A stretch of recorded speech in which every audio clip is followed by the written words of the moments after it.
Okay. So, Andrew, the next question is, are there different kinds of Quakers, or are all Quakers the same?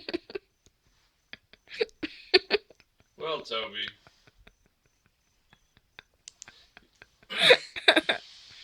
So, okay, put it back up. I still got an answer here.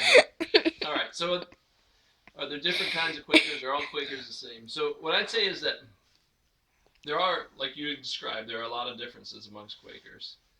Um, but I think one thing that you find that's very common amongst Quakers is they usually don't have a creed. I don't know if anybody's been to like a church where you recite a creed. It says "We believe" and da da da da da.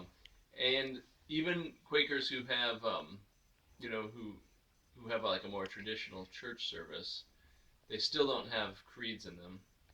But maybe another thing to say about that is that the flip side of not having a creed is that I think generally Quakers, regardless of the way they worship, tend to rely heavily on an experiencing of the Spirit. And so even like groups that are might be very different than us in terms of like having mourners benches, which we can describe what they are if you guys have questions, um, or like healing services or stuff. They believe that the Spirit actually comes, like is present in the room and leads them.